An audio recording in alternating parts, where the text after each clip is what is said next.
namni mucaa kana beektan ijoollee aggaarooti jedhee himataa rakkuma 350 kaffalee achirraa dhufee wanta tokkollee godhuuf hin dandeenye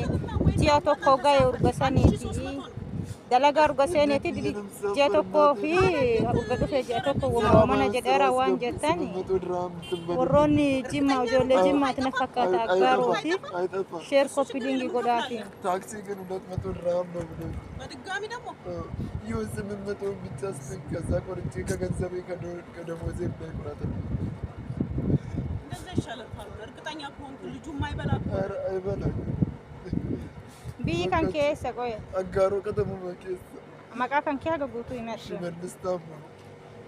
qaxanaan kan kee warji safa eenyu irraan dhufu nabiyyu amar jedhama kaasii walii ati jirtu eenyuni beekwaan namticha maqaasa sadiiqaa jedhama sadiiqaa jedhama yoomiin dhufteetu ji'a tokkoffaa kooti ummanni beektan sheer godhaa fi nu waan godhuu dandeenyu hambeennu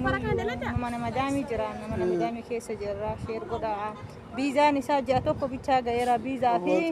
paaspoortii illee harkaa qabaa jedhaara awwaaxaa fi warroota afaan beekan warroota feemasoota biraan gahaa fi namni kun abibaadhaaf naafa erganu abibaadhaafis naafa erganu bakka naafa tabaabara manni Itoophiyaa naafa tabaabara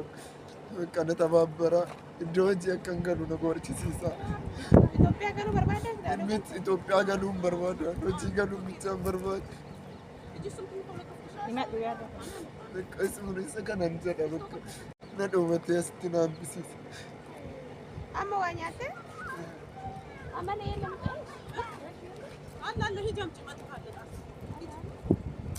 yoo ka Itoophiyaa otoo nyaatee irra daalla haadha koo nan gargaaraa jedhee biyyattiin beeyate kunoo kummee basadi na jalaa fudhatte bakki itti na baasanii ni galtate amma eessayyuu akka deemu borga namaan dhaqi jedheera addayyuu uffata koo baasee na gateera manni Itoophiyaa daraanu tabaabaraa bakka habibaadhaafis naa ga'a bakka hojii kana akkan galu barbaada haadha koo araqee baaftee warqii see gurgurattee nama see gurgurattee na baaftee amma akkamitti harka duwwaataan dandeebi'a hojiin barbaada hojiitti naa galchaa bakka an bakkeetti hafuu kooti hadhayyuu na baasee na gateera manni Itoophiyaa na tabaabaraa bakka